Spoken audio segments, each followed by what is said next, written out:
दोस्तों नमस्कार, ये है मार्गदर्शन फॉर सिविल सर्विसेज। मैं अनुराग चौधरी। दोस्तों टीजीटी पीजीटी भारतीय इतिहास रिमाइंडर श्रृंखला के अंतर्गत इस वीडियो में प्रस्तुत है प्राचीन भारत के इतिहास के अंतर्गत गुप्त एवं गुप्तोत्तर काल से संबंधित महत्वपूर्ण प्रश्नों का वन लाइनर रिवीजन नोट्स, जो आपके आगामी परीक्षाओं जैसे TGT PGT, LT grade, government inter college प्रवक्ता, गवर्नमेंट डिग्री कॉलेज, उच्चतर शिक्षा असिस्टेंट प्रोफेसर, केंद्रीय विद्यालय संगठन और नेट जेआरएफ के लिए बहुत ही उपयोगी है। तो आइए शुरू करते हैं भारतीय इतिहास के अंतर्गत गुप्त एवं गुप्तोत्तर काल से संबंधित महत्वपूर्ण प्रश्नों का वन लाइनर रिवीजन नोट्स। दोस्तों आज की वीडियो का पहला प्रश्न है, प्रशस्ति का अर्थ क्या है, आपको बताना है। तो उत्तर है दोस्तों, प्रशस्ति का अर्थ राजा की स्तुति होता है। दोस्तों किसी व्यक्ति या वस्तु की प्रशंसा में लिखा गया भाषण या ग्रंथ प्रशस्ति कहलाता है और प्रशस्ति वंश के विषय में जानकारी देता है। इसका प्रयोग राजा या प्रसिद्ध व्यक्तियों द्वारा अपनी प्रशंसा में भी करवाया जाता था। अगला प्रश्न है, चंद्रगुप्त, विक्रमादित्य, समुद्रगुप्त, स्कंदगुप्त और कुमारगुप्त में से वह जिसने सिलोन के बौद्ध राजा मेघवर्मन को बोधगया में बिहार बनाने की अनुमति दी थी, तो ये था समुद्रगुप्त। दोस्तों समुद्रगुप्त का समकालीन लंका यानी सिलोन नरेश मेघवर्ण, जिसको कि मेघवर्मन भी कहा जाता था, चीनी स्रोतों से पता चलता है कि उसने समुद्रगुप्त के पास उपहारों सहित एक दूत मंडल भेजा था और गुप्त नरेश की आज्ञा से उसने बोधि वृक्ष के उत्तर में लंका के बौद्ध भिक्षुओं के लिए एक भव्य विहार बनवाया था। अगला प्रश्न है दोस्तों, पुष्यमित्र शुंग के बाद शासक कौन बना था? तो आप जान लीजिए, अग्निमित्र। दोस्तों बहुत ही महत्वपूर्ण प्रश्न है। पुष्यमित्र शुंग के बाद शासक अग्निमित्र बना था और पुष्यमित्र की मृत्यु के बाद उसका पुत्र अग्निमित्र शुंग वंश का राजा हुआ था। अपने पिता के शासनकाल में वह विदिशा का उपराजा था और शुंग वंश का अंतिम राजा देवभूमि अत्यंत निर्बल और विलासी था।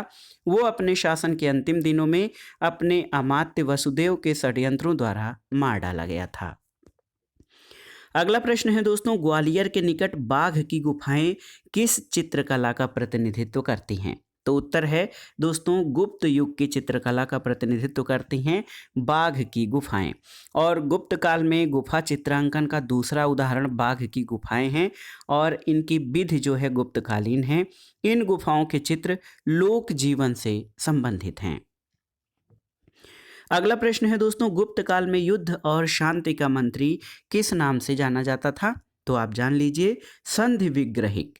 याद रखिएगा दोस्तों, संधि विग्रहिक या महासंधि विग्रहिक ये गुप्त काल में एक महत्वपूर्ण पदाधिकारी था जो कि युद्ध और शांति का मंत्री होता था। अगला प्रश्न है दोस्तों, देखिए बहुत ही महत्वपूर्ण है, पट्टवाय श्रेणी का उल्लेख किया गया है कहाँ पर? तो उत्तर है कुमारगुप्त प्रथम के मंदसौर अभिलेख में पट्टवाय श्रेणी का उल्लेख किया गया है। और दोस्तों मंदसौर प्राचीन मालवा में स्थित था, जिसका एक नाम दशपुर भी मिलता है। यहाँ से कुमारगुप्त के लेख में विक्रम संवत 529 यानी 473 ईस्वी की तिथि दी गई है और ये लेख प्रशस्ति के रूप में है, जिसकी रचना वत्स भट्ट ने की थी। वो संस्कृत का प्रकांड विद्वान था और मंदसौर के लेख में पट्टवाय श्रेणी यानी रेशमी सूत बुनने वालों की समिति और इंदौर लेख में तौलिक श्रेणी का उल्लेख मिलता है। अगला प्रश्न है दोस्तों, तौलिक श्रेणी का उल्लेख कहाँ मिलता है? तो ये इंदौर लेख में तौलिक श्रेणी का उल्लेख मिलता है। अगला प्रश्न है दोस्तों, तिब्बतन, चीनी, कश्मीरी और संस्कृत में से वह स्रोत जिसमें मिहिर कुल को एक शैतान के अवतार के रूप में पहचान की गई है? तो ये है चीनी स्रोत। दोस्तों स्कंदगुप्त की मृत्यु के बाद हूणों का नेता तोरमाड़ और उसके पुत्र और उत्तराधिकारी मिहिरकुल ने गंगा घाटी पर दोबारा अधिकार किया था और मिहिरकुल अत्यंत क्रूर और अत्याचारी शासक था। चीनी यात्री सुंगयुंग और ह्वेनसांग ने मिहिरकुल को शैतानी शासक बताते हुए बौद्ध विरोधी बताया है। अगला प्रश्न है दोस्तों, आशव पाई दृश्य चित्रित पाए गए हैं कहाँ पर? तो ये मथुरा कला में।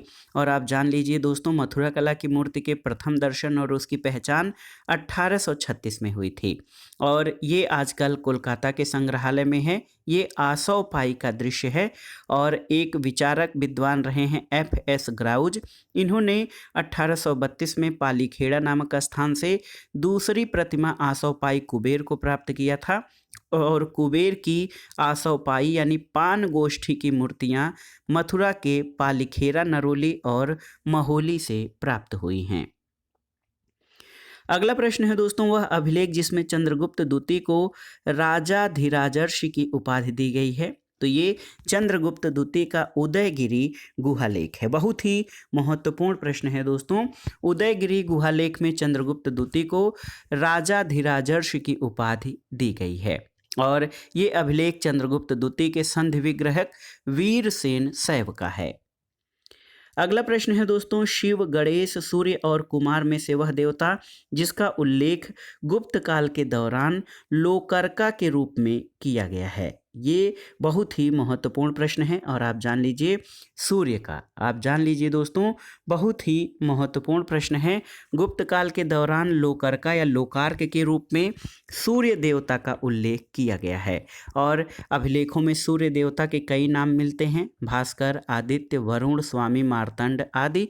और दोस्तों आप जान लीजिए कि गुप्त काल के दौरान लोकार्क के रूप में सूर्य का चित्रण किया गया है। अगला प्रश्न है, सातवाहन, कुषाण, गुप्त और वर्धन वंश के शासकों में से भूमि अनुदान का प्राचीनतम साक्ष्य कहाँ से मिला है। तो उत्तर है सातवाहनों के शासनकाल से दोस्तों भूमि अनुदान का प्राचीनतम साक्ष्य मिलता है और आप जान लीजिए ये ईसा पूर्व प्रथम शताब्दी का शासनकाल था, जब महाराष्ट्र क्षेत्र में अश्वमेध यज्ञ के समय उपहार स्वरूप पुरोहितों को एक गांव दिया गया था। अगला प्रश्न है दोस्तों, मंदिर हैं देखिए, भूमरा मंदिर, नचना कुठार मंदिर, नागोद शिव मंदिर और तिगवा मंदिर में से वह मंदिर जिसमें शिव पार्वती संगीत वाद्यों के साथ उकेरे गए हैं। तो उत्तर है ये है नचना कुठार मंदिर। और आप जान लीजिए दोस्तों, गुप्त काल के मंदिर नचना कुठार में शिव पार्वती मंदिर के साथ ऐसे भी मंदिर हैं जिनमें संगीत वाद्यों के साथ मूर्तियां उकेरी गई हैं। अगला प्रश्न है, नचना कुठार का पार्वती मंदिर कहाँ पर है। तो याद रखिएगा दोस्तों, नचना कुठार का पार्वती मंदिर मध्य प्रदेश के पन्ना जिले में अजयगढ़ के समीप नचना कुठार नामक स्थान पर स्थित है और इसका निर्माण वर्गाकार चबूतरे पर किया गया है।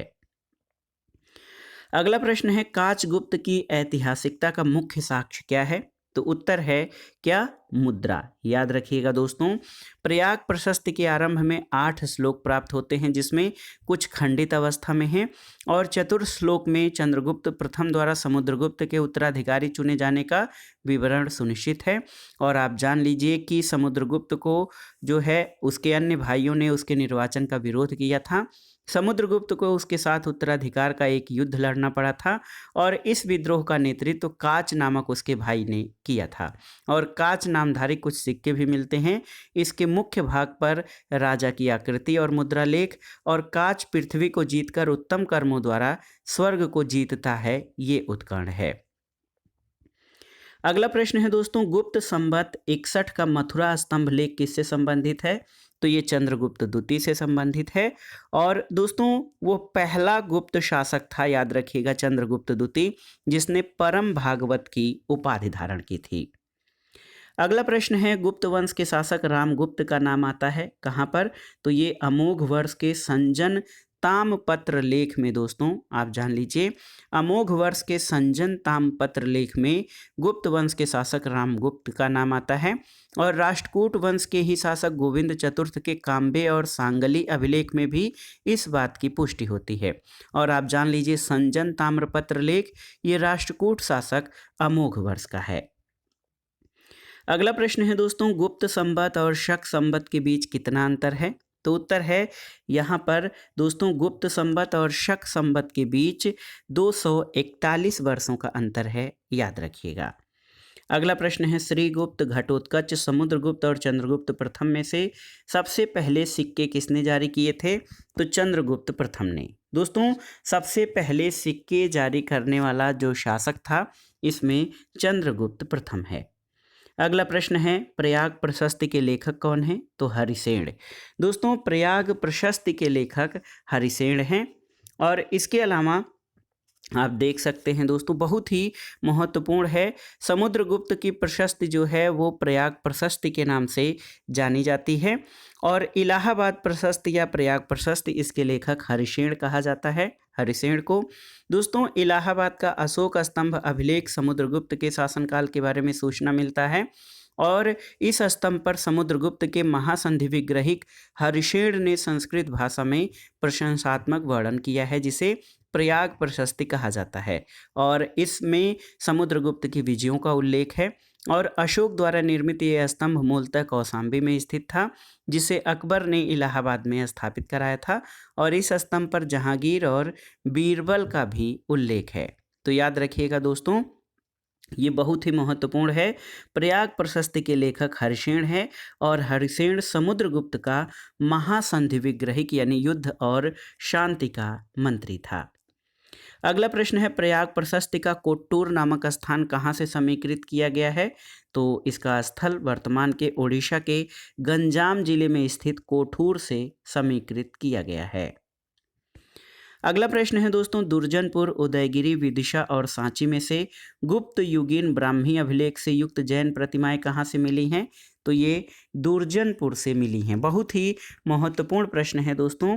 दुर्जनपुर जो है ये बेसनगर यानी विदिशा के पास दुर्जनपुर नामक स्थान से 3 जैन मूर्तियां मिली हैं, जिनकी चरण चोटियों पर गुप्तकालीन ब्राह्मी लिपि में 3 लेख उत्कीर्ण हैं और इनमें महाराजा धीराज रामगुप्त नामक एक राजा का नाम मिलता है। पूना ताम्रपत्र लेख किससे संबंधित है आपको बताना है? तो उत्तर है प्रभावती गुप्ता से। और प्रभावती गुप्ता जो है दोस्तों, वाकाटक वंश के इतिहास की जानकारी के लिए महत्वपूर्ण है प्रभावती गुप्ता का जो पूना ताम्रपत्र लेख। अगला प्रश्न है, वासिष्ठी पुत्र पुलुवामी के नासिक प्रशस्ति के अपरांत का समीकरण किससे लिया जाता है?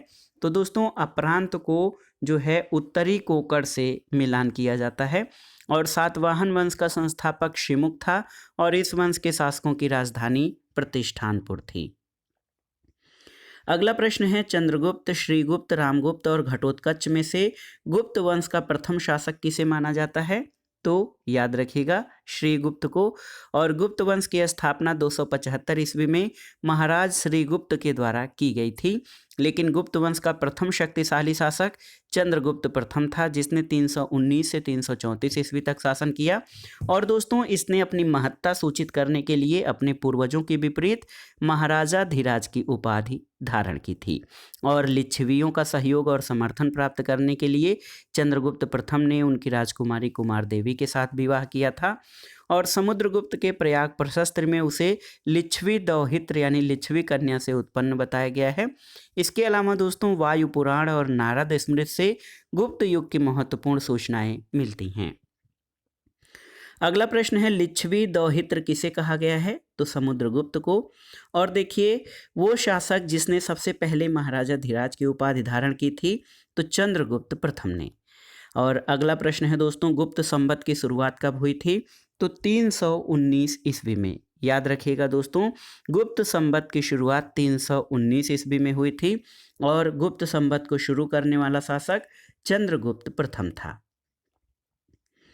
अगला प्रश्न है दोस्तों, ओडिशा, उत्तरी बंगाल, असम और विदर्भ में से पुंड्रवर्धन समीकृत किया गया है किससे? ये भी बहुत ही महत्वपूर्ण प्रश्न है। पुंड्रवर्धन का जो समीकरण है वो किस स्थान से लगाया जाता है?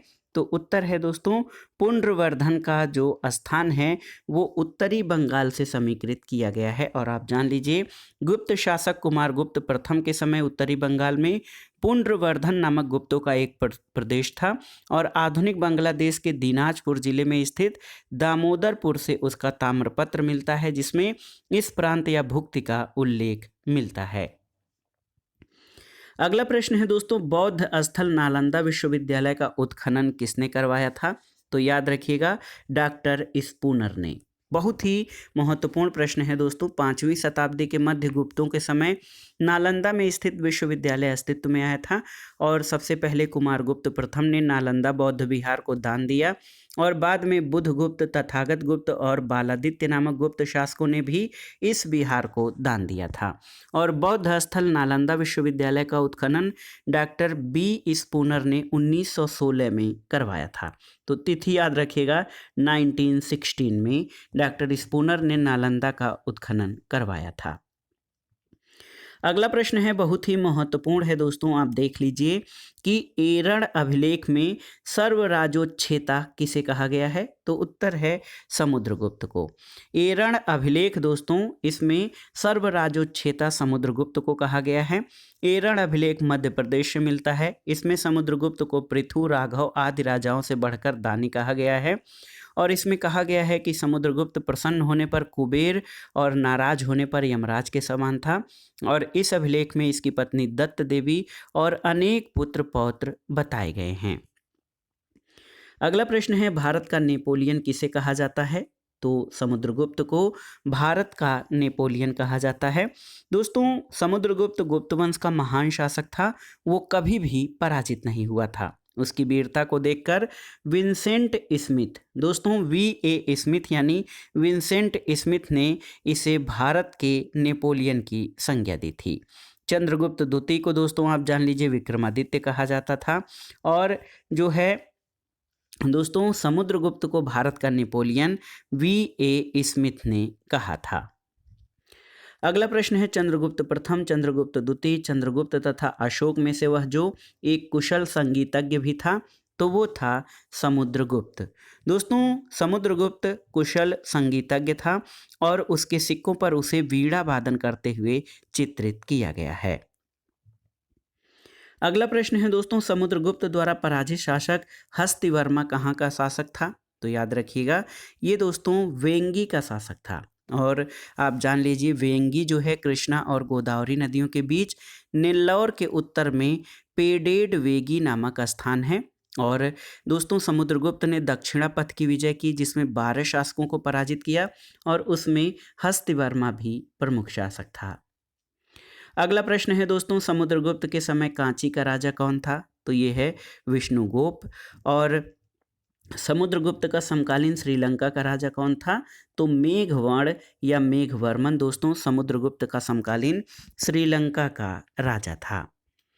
अगला प्रश्न है दोस्तों, प्रथम गुप्त शासक। देखिए, प्रथम गुप्त शासक जिसने परम भागवत की उपाधि धारण की थी, तो उत्तर है चंद्रगुप्त द्वितीय यानी चंद्रगुप्त द्वितीय या चंद्रगुप्त द्वितीय विक्रमादित्य। वो प्रथम गुप्त शासक था जिसने परम भागवत की उपाधि धारण की थी। अगला प्रश्न है, देवराज के नाम से किसे जाना जाता था? तो चंद्रगुप्त द्वितीय विक्रमादित्य को दोस्तों देवराज के नाम से जाना जाता था। और आप जान लीजिए गुप्त शासक चंद्रगुप्त द्वितीय विक्रमादित्य का एक अन्य नाम देवगुप्त भी मिलता है और इसका प्रमाण सांची और वाकाटक अभिलेखों से मिलता है। उसके अन्य नाम देवराज और देवश्री भी मिलते हैं। एक महत्वपूर्ण प्रश्न है दोस्तों, चंद्रगुप्त द्वितीय ने विक्रमादित्य की उपाधि धारण की थी कब? तो उत्तर है शकों के उन्मूलन के बाद।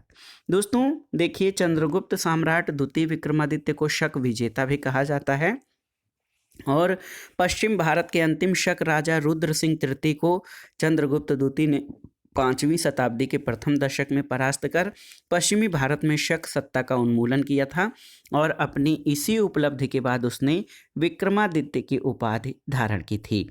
और शकों को हराने के कारण चंद्रगुप्त की एक अन्य उपाधि शकार भी है और उसने इस उपलक्ष्य में चांदी के सिक्के भी चलाए थे। शक विजेता किसे कहा गया है? तो चंद्रगुप्त द्वितीय को दोस्तों शक विजेता कहा गया है। अगला प्रश्न है, चंद्रगुप्त द्वितीय का संधि विग्रहिक या युद्ध और शांति मंत्री कौन था? तो ये था वीरसेन। अगला प्रश्न है, वह राजवंश जिससे चंद्रगुप्त द्वितीय ने अपनी पुत्री प्रभावती गुप्ता का विवाह किया था, तो ये था वाकाटक राजवंश। और आप जान लीजिए दोस्तों, वाकाटक राजवंश के साथ चंद्रगुप्त द्वितीय ने अपनी पुत्री जो है प्रभावती गुप्ता का विवाह किया था। अगला प्रश्न है, विंध्य शक्ति, रुद्रसेन, पृथ्वीसेन और दिवाकर सेन में से प्रथम वाकाटक राजा कौन था? तो उत्तर है विंध्य शक्ति।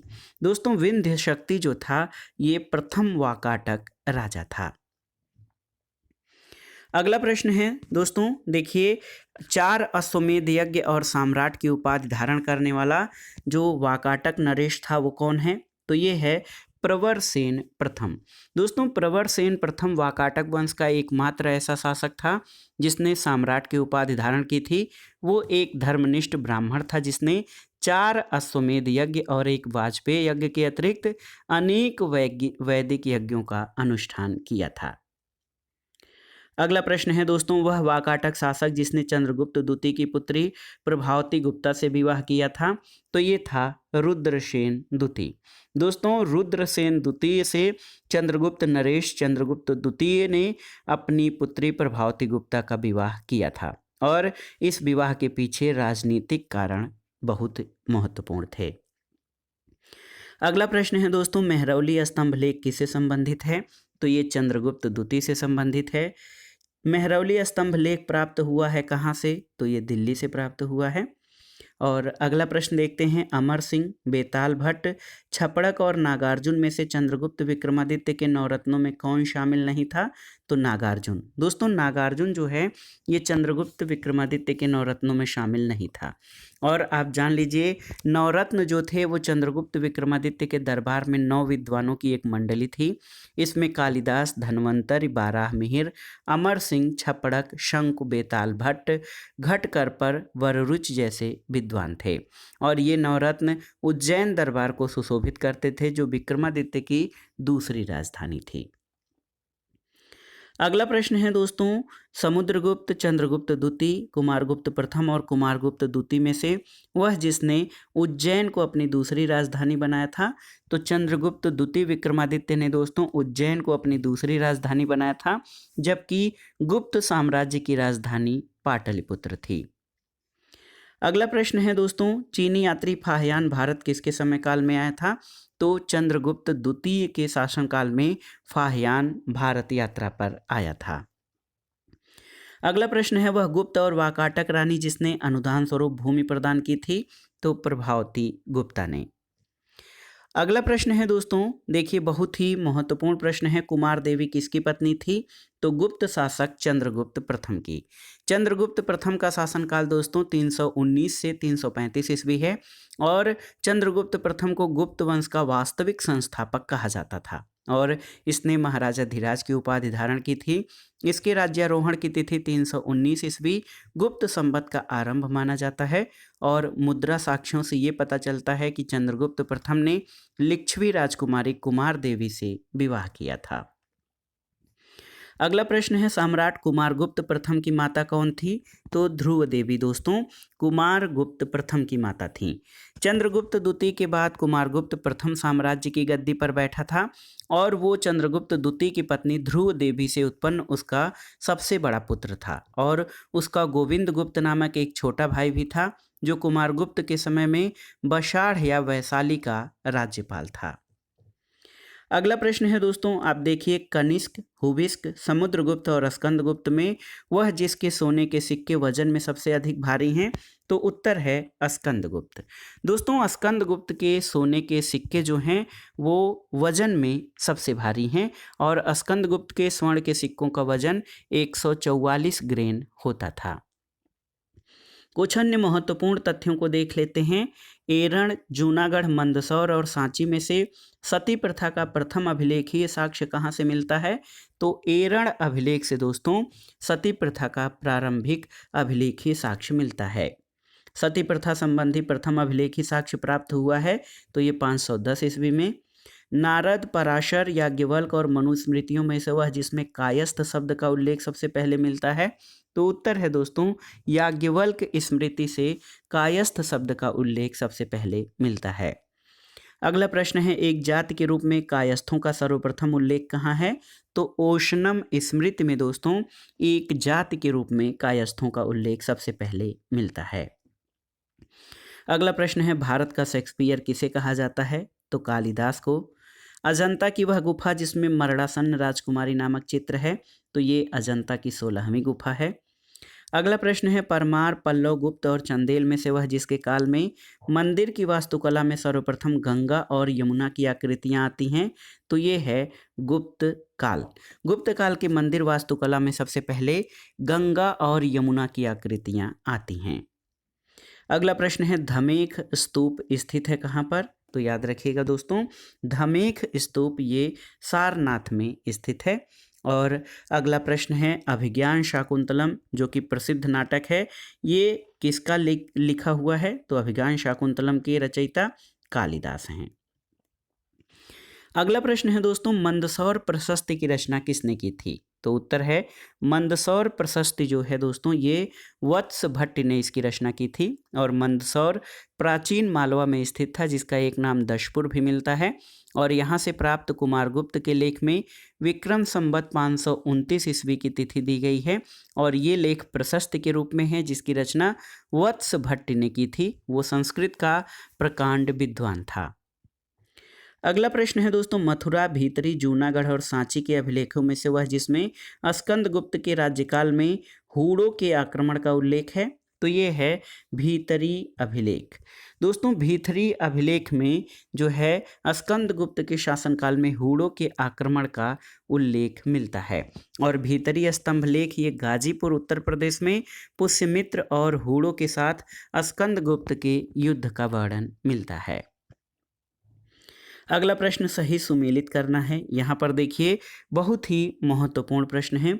कुमारगुप्त प्रथम महादेवी अनंत देवी, चंद्रगुप्त द्वितीय महादेवी कुमार कुबेर नागा और चंद्रगुप्त प्रथम ये महादेवी कुमार देवी। बहुत ही महत्वपूर्ण प्रश्न है ये। अगला प्रश्न है दोस्तों परमेश्वर, धर्मचक्र प्रवर्तक, परम भट्टारक और महाराजा धीराज में से वह विरुद्ध जो गुप्त शासकों ने धारण नहीं किया था, तो उत्तर है धर्म प्रवर्तक। दोस्तों गुप्त शासकों ने धर्म प्रवर्तक की उपाधि धारण नहीं की थी। अगला प्रश्न है गुप्तकालीन दशावतार मंदिर कहाँ पर स्थित है, तो आप जान लीजिएगा दोस्तों दशावतार मंदिर जो है ये बहुत ही महत्वपूर्ण है। दशावतार मंदिर जो है ये आपके देवगढ़ में स्थित है। अगला प्रश्न देखते हैं, बहुत ही महत्वपूर्ण प्रश्न है कि दोस्तों देवगढ़ के मंदिर में द्वार शाख कितने हैं, तो याद रखिएगा देवगढ़ के मंदिर में दोस्तों ये 5 जो है 5 द्वार शाख हैं।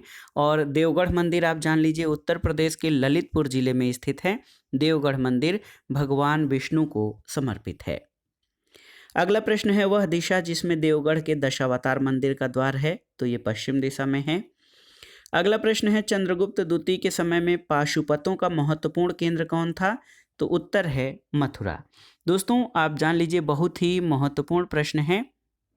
और चंद्रगुप्त द्वितीय के समय में पाशुपत का महत्वपूर्ण केंद्र जो है मथुरा था। और पाशुपत संप्रदाय शैवों का सबसे प्राचीन संप्रदाय है और इसकी उत्पत्ति ईसा पूर्व 2री सदी में हुई थी। और पुराणों के अनुसार इस संप्रदाय की स्थापना लकुलीस अथवा लकुली नामक ब्रह्मचारी ने की थी। अगला प्रश्न है दोस्तों कादंबरी किसकी रचना है, आपको बताना है, तो कादंबरी बाणभट्ट की रचना है। मुद्रा राक्षस के लेखक कौन है, तो मुद्रा राक्षस विशाख दत्त की रचना है। और मुद्रा राक्षस से चंद्रगुप्त मौर्य के बारे में सूचना मिलती है। अगला प्रश्न है दोस्तों सांख्य दर्शन के प्रणेता कौन है, तो महर्षि कपिल सांख्य दर्शन के प्रणेता हैं। अगला प्रश्न सही सुमेलित करना है। एहोल प्रस्तर लेख पुलिकेशिन द्वितीय से संबंधित है। जूनागढ़ शिलालेख रुद्रदामन प्रथम से, नासिक गुहा लेख उसाव दत्त से और भीतरी स्तंभ लेख स्कंदगुप्त से संबंधित है। अगला प्रश्न है दोस्तों गुप्त काल में भुक्ति क्या होता था, तो उत्तर है भुक्ति को प्रांत को भुक्ति कहा जाता था गुप्त काल में। अगला प्रश्न है दोस्तों विधवा को पुनर्विवाह की अनुमति किस ग्रंथ में दी गई थी, तो उत्तर है दोस्तों विधवा को पुनर्विवाह की अनुमति जो है ये नारद स्मृति में दी गई है। अगला प्रश्न है याज्ञवल्क्य की स्मृति के प्रसिद्ध टीकाकार अपरार्क कौन थे, तो अपरार्क एक शिलाहार राजा थे। बहुत ही महत्वपूर्ण प्रश्न है दोस्तों, आप जान लीजिए कि जो याज्ञवल्क्य स्मृति के टीकाकार जो हैं अपरार्क ये एक शिलाहार राजा थे। अगला प्रश्न है दोस्तों, स्कंदगुप्त के समय सौराष्ट्र का गोप्ता कौन था? तो ये था पाणदत्त। बहुत ही महत्वपूर्ण प्रश्न है दोस्तों। स्कंदगुप्त के शासनकाल में पाणदत्त जो है ये सौराष्ट्र या सौराष्ट्र का गोप्ता था। अगला प्रश्न है, गुप्त काल में भुक्ति का प्रशासक कौन होता था? तो दोस्तों भुक्ति का प्रशासक उपरिक कहलाता था गुप्त काल में। अगला प्रश्न है, देवी चंद्रगुप्तन नामक नाटक की रचना किसने की है? तो विशाख दत्त ने। और आप जान लीजिए कि गुप्त काल में भूमि अभिलेखों को सुरक्षित रखने के लिए नियुक्त पदाधिकारी कौन होता था? तो उत्तर है कर्णिक। गुप्त काल में सार्थवाह को क्या कहा जाता था? तो दोस्तों गुप्त काल में जो सार्थवाह होता था वो व्यापारिक कारवां का प्रमुख होता था और गुप्तकालीन आंतरिक व्यापार श्रेष्ठी सार्थवाह कुलिक और निगम के माध्यम से संगठित होता था। अगला प्रश्न है, गुप्त काल में विष्टि शब्द का जो प्रयोग है किसके लिए किया गया है? तो बेगार श्रम के लिए विष्टि शब्द प्रयोग किया गया है। अगला प्रश्न है, गुप्तकालीन सोने के सिक्के का दीनार का नाम लिया गया है कहाँ से? तो ये लैटिन भाषा से लिया गया है दीनार नाम। और आप जान लीजिए कि जो दीनार है, गुप्तकालीन सोने के सिक्के को दीनार कहा जाता था। दीनार लैटिन भाषा का शब्द है और रोमन साम्राज्य में स्वर्ण मुद्राओं को दिनारियस कहा जाता था और नारद स्मृति में भी दीनार शब्द का उल्लेख है। भारत में दीनार शब्द का प्रचलन कुषाण युग से प्रारंभ होता है और गुप्त शासकों में सबसे पहले स्वर्ण मुद्रा जारी करने वाला शासक चंद्रगुप्त प्रथम था। अगला प्रश्न है दोस्तों, बस्ती, कोटावा, बयाना और हाजीपुर में से गुप्तकालीन सिक्कों का सबसे बड़ा कोष कहाँ से मिलता है? तो ये बयाना से मिलता है दोस्तों। बयाना कहाँ पे है? तो दोस्तों बयाना राजस्थान के भरतपुर जिले में स्थित है और बयाना निधि में सर्वाधिक मुद्रा चंद्रगुप्त द्वितीय की है, फिर कुमारगुप्त और समुद्रगुप्त की है और इस तिथि से स्कंदगुप्त की केवल एक ही मुद्रा मिलती है। अगला प्रश्न है, पंचतंत्र के लेखक कौन हैं? तो विष्णु शर्मा पंचतंत्र के लेखक हैं। वृहद संहिता की रचना किसने की थी? तो दोस्तों वाराह मिहिर ने वृहद संहिता की रचना की थी। दोस्तों गुप्त युगीन प्रख्यात ज्योतिषाचार्य वाराह मिहिर ने जो रचनाएं की हैं उसमें पंच सिद्धांतिका, वृहद संहिता, बृहद जातक और लघु जातक हैं। अगला प्रश्न है दोस्तों, कन्नौज, थानेश्वर, प्रयाग और वाराणसी में से हर्षवर्धन के शासनकाल में सत्ता का केंद्र क्या था? तो उत्तर है कन्नौज। और देखिए ह्वेनसांग ने जब नालंदा विश्वविद्यालय में अध्ययन किया तो उस समय वहाँ के कुलपति कौन थे? तो उत्तर है दोस्तों बहुत ही महत्वपूर्ण, ह्वेनसांग ने जब नालंदा विश्वविद्यालय में अध्ययन किया तो आचार्य शीलभद्र वहाँ के कुलपति थे। अगला प्रश्न है दोस्तों, ह्वेनसांग, फाहियान, अलबरूनी और मेगास्थनीज में से हर्ष के शासनकाल में भारत की यात्रा किसने की? तो H for Harsh, H for Hiuen Tsang. तो याद रखिएगा दोस्तों ह्वेनसांग ने हर्षवर्धन के समय काल में जो है भारत की यात्रा की थी। राजा हर्ष की पराजय का संदर्भ किसमें मिलता है? तो एहोल अभिलेख में दोस्तों हर्ष के पराजय का उल्लेख मिलता है। अगला प्रश्न है, एहोल अभिलेख का लेखक कौन था? ये भी बहुत ही महत्वपूर्ण है दोस्तों। एहोल अभिलेख का लेखक रविकीर्ति था, बहुत ही महत्वपूर्ण है दोस्तों। बादामी के चालुक्य वंश के शासक पुलकेशिन द्वितीय के एहोल अभिलेख का लेखक रविकीर्ति था और प्रशस्ति के रूप में वर्णित लेख की भाषा संस्कृत है। प्रशस्ति के अंत में रविकीर्ति ने स्वयं को कालिदास और भारवी के समान कहा है और इस लेख में पुलकेशिन द्वितीय द्वारा हर्ष की पराजय का उल्लेख मिलता है। अगला प्रश्न है, प्रसिद्ध ग्रंथ दश कुमार चरित के रचनाकार कौन है? तो दंडिन या महाकवि दंडी जो है दश कुमार चरित के रचनाकार हैं। अगला प्रश्न है, हर्ष के शासन के समय वल्लभी का राजा कौन था? तो ध्रुवसेन द्वितीय था दोस्तों हर्ष के शासन के समय वल्लभी का शासक। अगला प्रश्न है, इराक, ईरान, श्रीलंका और चीन में से पुलकेशिन द्वितीय ने दूत मंडल कहाँ भेजा था? तो ईरान में। और देखिए कालिदास, बाणभट्ट, शूद्रक और भास में से वह महाकवि जिसने सती प्रथा का विरोध करते हुए इसे आत्महत्या माना है? तो ये थे बाणभट्ट। बाणभट्ट दोस्तों हर्ष के दरबारी कवि थे। उन्होंने हर्षचरित और कादंबरी की रचना की है और बाणभट्ट ने सती प्रथा का विरोध करते हुए इसे आत्महत्या माना है। और एक महत्वपूर्ण लेखक मेघातिथि हैं, इन्होंने भी सती प्रथा का विरोध किया है। अगला प्रश्न है दोस्तों, देखिए नागानंद नाटक के लेखक कौन हैं? तो ये हैं हर्ष। बाणभट्ट ने हूण हरिण केसरी किसे कहा था? तो प्रभाकर वर्धन को दोस्तों प्रसिद्ध कवि बाणभट्ट ने हूण हरिण केसरी कहा था। अगला प्रश्न है दोस्तों, बोधि वृक्ष को नष्ट करने वाला शासक कौन था? ये बहुत ही महत्वपूर्ण है दोस्तों, बोधि वृक्ष को नष्ट करने वाला शासक कौन था? तो उत्तर है बोधि वृक्ष को नष्ट करने वाला शासक हर्ष का समकालीन गौड़ नरेश शशांक था। और शशांक एक कट्टर शैव था। उसके सिक्कों पर शिव तथा नंदी की आकृतियां मिलती हैं।